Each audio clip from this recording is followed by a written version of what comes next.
ഇതാണ് ദില്ലിയിലെ ഒരു അന്തരീക്ഷം. ഇതുപോലെ അതിഗുരുതരമായ അവസ്ഥയിലാണ് ദില്ലി ഇപ്പോൾ മുന്നോട്ട് പോയിക്കൊണ്ടിരിക്കുന്നത്. ഇന്നലെ ദില്ലിയിലെ വായുമലിനീകരണ തോത് ഗുരുതരമായി കൂടിയൊരു സാഹചര്യമാണ്. അതിന്ന് അതിനേക്കാൾ കൂടും എന്നാണ് റിപ്പോർട്ടുകൾ വരുന്നത്. ഏതാണ്ട് 400 കടന്ന ഒരവസ്ഥയാണ് എയർ ക്വാളിറ്റി ഇൻഡെക്സ് ഉള്ളത്.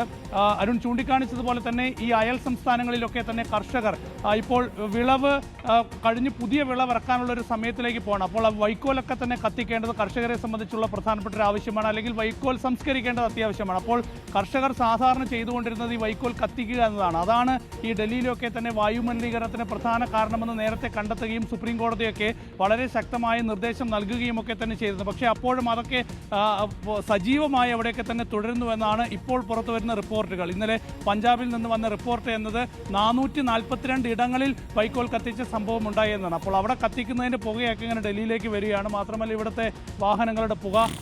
അപ്പോൾ ഇതൊക്കെ ഡൽഹിയുടെ അന്തരീക്ഷത്തെ ഇതുപോലെ മലിനമാക്കിക്കൊണ്ടിരിക്കുകയാണ്. അതിങ്ങനെ പരിഹരിക്കാൻ കഴിയാത്ത ഒരു പ്രശ്നമായി തുടരുകയാണ്. നമുക്ക് സൂര്യനെ മറയ്ക്കുന്ന അത്രയും പുക എന്ന് പറയുമ്പോൾ അതിൻ്റെ ഒരു ഭീകരാവസ്ഥ നമ്മൾ മനസ്സിലാക്കണം.